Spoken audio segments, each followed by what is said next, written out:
Welcome back to another episode of Shifty's 49ers Talk. It's your boy Shifty coming at you with another one. Well, the 2022 NFL Draft is officially in the books. In this video, we're going to talk about all 9 draft picks for the 49ers, also some of the key undrafted free agents that we picked up. Let's not waste any more time. Let's get into it. The first pick of the 2022 NFL Draft that the 49ers made was Drake Jackson out of USC. Edge player. He's 6'4", 250, ideal size, really long arms, over 34 inches in length, so that's really good in terms of measurables. If we look at his stats, only 12.5 career sacks, 5 sacks last year, not the best, but here's the thing. I think the defense that USC played didn't really tailor to his strengths. Not only that, on the USC defense, he was absolutely the primary focus. All the opposing offenses were wondering, where is Drake Jackson? Coming here, he's going to be almost anything but that. Teams will focus on Bosa, Armstead, and a bunch of other guys. So I think in this scheme, in the wide 9, he really should be able to make a bunch of plays. I'm going to show a play here against Washington State, which would be similar to what he'll run in San Francisco, and he made maybe the biggest play of his career. In order to improve, what can he improve on? Well, I think against the run, he has pretty good play recognition. We've seen that where he had a couple of picks, but in order to really become a 3-down player, if he can improve his defense against the run, get off some tackles, things like that, that can really elevate his game to another level. Overall, I love the pick. Really solid at the end of the second round, and the more I watch him, the more I like Drake Jackson.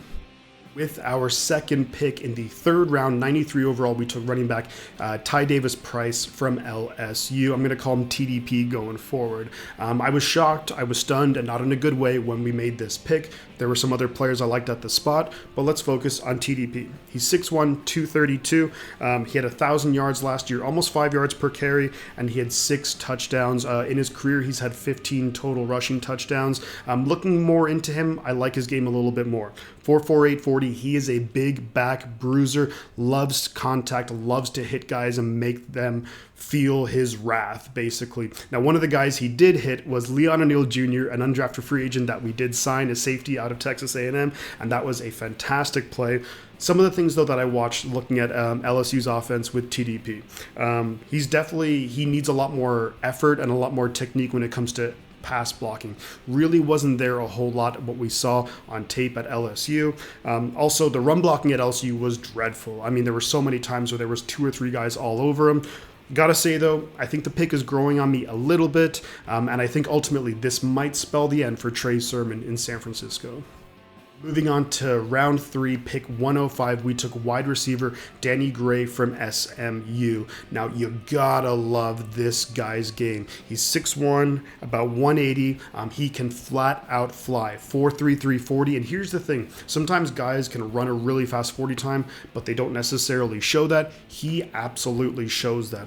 One of my favorite things, actually watching some more of SMU's offense after we took Danny Gray, is the fact that he can maintain that speed, but also moving in direction. It's not straight line speed. He can weave in and out of defenders and really make them pay. He just absolutely flies. It's like he glides out there. A really solid pick. Now, the one knock on him is actually he doesn't have that much experience playing in college.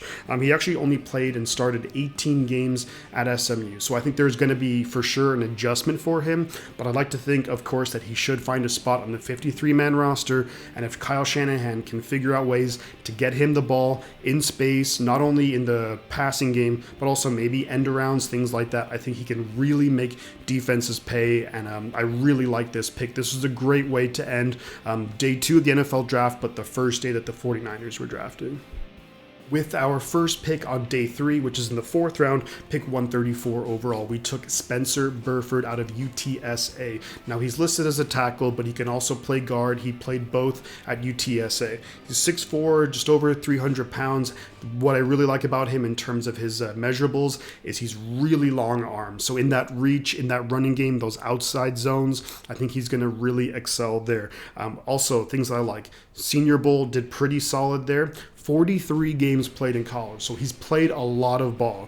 Now, of course, he's going to need some refinement, get that NFL strength, get our offense down, but you got to love the experience that he saw in college. Now, one of my favorite things watching this guy play is just the passion, the intensity that he plays with. And similarly to Trent Williams, he loves to humiliate defenders, and you gotta love that mentality as an offensive lineman. Now, he's relatively athletic, I think, in terms of what the 49ers would want him to do at the guard position. You know, in 10-yard splits, I think he's very, very good. So that really think his future lies either being left guard or right guard with the 49ers. I don't know if he has the size for being a tackle, but overall, I like this pick. It gives us depth on the offensive line and increases competition, which can only help out our interior blocking.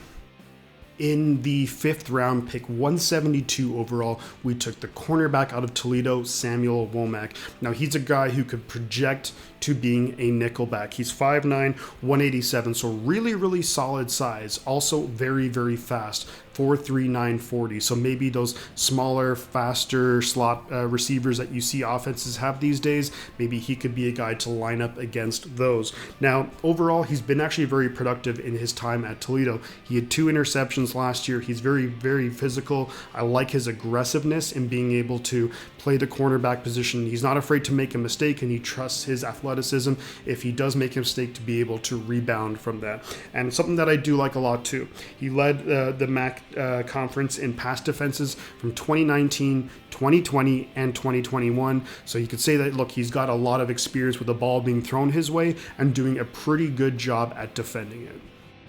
In the 6th round, pick 187 overall, we took offensive tackle Nick Zakelj from Fordham. Here's a guy with a ton of upside and ideal size for what we do here in San Francisco. He's 6'6", 316, incredibly athletic, actually ranked in the 98th percentile in RAS, which is relative athletic score, which compares him to other players of his position for the last 25 years. He's also a 4-year starter, participated in the Senior Bowl, so he's got a lot of experience playing and held up fairly well at the Senior Bowl.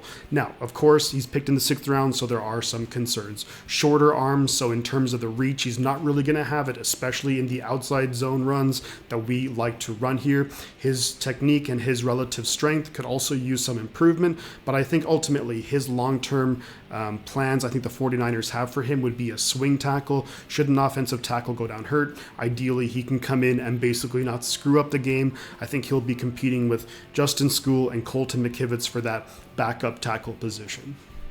6th round, pick 220 overall, we took Kalia Davis, defensive tackle from UCF. Now, I think the 49ers envision him as being an ultimate replacement for DJ Jones. He's got that very kind of similar size to DJ Jones. He's 6'1", 302. What I love about him is that his burst, his get off at the snap is fantastic. It's just electric. He's able to kind of make himself, even though he's a big dude, he can kind of squeeze himself in between in those gaps and really affect and disrupt the passing game. Now look, he's coming off an ACL tear, so he's probably not going to be ready for the 2022 season, which I'm actually pretty okay with in this pick in the 6th round, simply because we have depth at the interior defensive line, and we probably wouldn't be able to keep all these guys on the roster. So he's able to come in, get familiar with our NFL conditioning, with our defensive scheme, and really work with Chris Kasorik, and maybe in 2023 is where he has an impact. Now look, they're of course similar to other guys. If you're being picked in the 6th round, there are some flaws in your game. For me, it's really play recognition and being able to really improve his development against the run. I think he's really solid. Maybe, I think initially, if he was healthy, he'd be able to come in on those passing downs, on obvious passing downs on the interior side. But in order for him to become like a DJ Jones, he'll have to improve his play recognition and his run defense. But I think he's got the coaching and he's really in the right place in order to do that. 6th round, 221 overall, immediately one pick after we took Kalia Davis. We did draft Tariq Castro-Fields, defensive back from Penn State. He is a guy who has a ton of upside. It's going to be all about potential, and if we can unleash that potential from him. Now, when you look at his athleticism, he's in the 97th percentile in RAS, and that goes back 25 years like we talked about earlier in the video. Not only that, ideal size, 6 foot 197. He has some versatility in terms of being able to play a couple of different roles, cornerback, slot, safety. So if we can really get him to bring out unleash his potential, this could be a bit of a steal later in the draft. Overall, I kind of like him a little bit more than Womack, and we took him, a full round later. Now, there are some flaws to his game. In terms of man-to-man, not the best, especially double moves. I've seen him get beat pretty badly a couple of times, but we don't run a ton of that. I think that kind of might rule him out as being a slot cornerback, because that's typically what their responsibilities are. But I think maybe on the outside, maybe a little bit of safety, if he can learn his zone responsibilities that we predominantly run here in San Francisco, this could end up being a steal, again, if we can unleash his potential. 7th round, Mr. Irrelevant. We drafted Brock Purdy, quarterback from Iowa State. Now, look, you're taking a quarterback at the very last pick in the draft. Of course, you're not expecting him to start, or you're really hoping that he won't have to play. But let's talk about Purdy a little bit. 4-year starter at Iowa State, so we've definitely seen a lot of game film on him. We know that he can throw the ball. Of course, he's somewhat limited. His arm strength is okay. His accuracy is decent. His decision-making definitely, is not the best at times. However, I think taking a guy like Purdy, our long-term goals for him would be if he can turn into a serviceable backup. I think we would absolutely chalk that up as a win. I do like his athleticism too. So not as athletic as like a Trey Lance, for example, but definitely a lot more athletic than what we've seen from Jimmy Garoppolo, CJ Beathard, Nick Mullins, even Nate Sudfeld. So I do like that aspect of his game, that look, he can make some plays with his feet. He is pretty comfortable in the pocket. Sometimes he will bail out a little bit quickly, but I've seen him make a number of plays at Iowa State with pressure in his face. He stands tall in the pocket and just launches a dart. So overall, I think it's a pick that's worth making. Maybe Shanahan feels that we can develop him into becoming a reasonable backup quarterback. But at this point, I would be stunned if we ever saw Brock Purdy start for the 49ers. I think his absolute ceiling to me is maybe like a Colt McCoy type quarterback, where decent backup. If he has to start a game or two, maybe 2, 3, 4 years into his career, I don't think he would screw things up. Moving on to some of the undrafted free agents that we were able to pick up, and there's 3 guys in particular that I want to highlight. The first is going to be center Donovan West from Arizona State. Now, if we took Donovan West in the 4th round, 5th round, I would have been very, very happy. He's a perfect fit for the San Francisco 49ers zone offense blocking. He's 6'3", 300 pounds. He's able to anchor well, incredibly athletic. He's able to move in space, and he has a ton of experience playing at Arizona State, so you got to love that. He's able to anchor fairly well, although I think he could improve his strength a little bit in order to play the position in the NFL at a high level. Technique could use a little bit of work too, but his talent, his effort is right there, and it's second to none. Moving on from there, we took a guy in a similar position, and we were able to sign Jason Poe from Mercer. Now, he's also a guy who has guard center flexibility, incredibly athletic, could definitely use some refinement and technique. Ideally, we can stash him on the practice squad for a year or two, and I wouldn't be surprised in a year or two if he's, maybe a primary backup. Maybe he could develop into a Daniel Brunskill type guy, although I don't really see him playing tackle with his size. He's 6'2", 300, but an interior guy who could be depth going forward is never a bad thing to be able to find in the undrafted free agent market. Moving on from there, the last guy I'm going to talk about in this video is a safety from Texas A&M, and that's Leon ONeil Jr., and he was the guy who got trucked earlier by TDP. But look, here's a guy with a fantastic size. I would probably have considered him a 6th round talent. 45 game starter at Texas A&M. Really great effort, really great head in his shoulders. He really understands what needs to be done. And his senior year, he really elevated his game. And I think that came down to a lot of great great preparation. So you got to love that mindset, especially from a guy who's going to have something to prove as an undrafted free agent. Now, look, there's a couple of flaws to his game. His speed, his agility isn't all there. Sometimes the angles that he takes as a safety isn't great. But if we can bring him into this defensive scheme, if he can understand the concepts, maybe there are some things that he can work with. And I think as an undrafted free agent, it reminds me of Jared Maiden that we took from Alabama a couple of years ago. Potential to maybe be a backup safety. But overall, these are three fantastic pickups. Three guys who I would have been happy to draft in the with West in the 4th round, with Poe, with ONeil in the 6th round, and we get him as undrafted free agents, so you gotta love that. So I'm gonna leave the video there, guys. Let me know your thoughts on the 49ers draft. Overall, if I had to give my just quick general thoughts, I think we drafted some really solid players.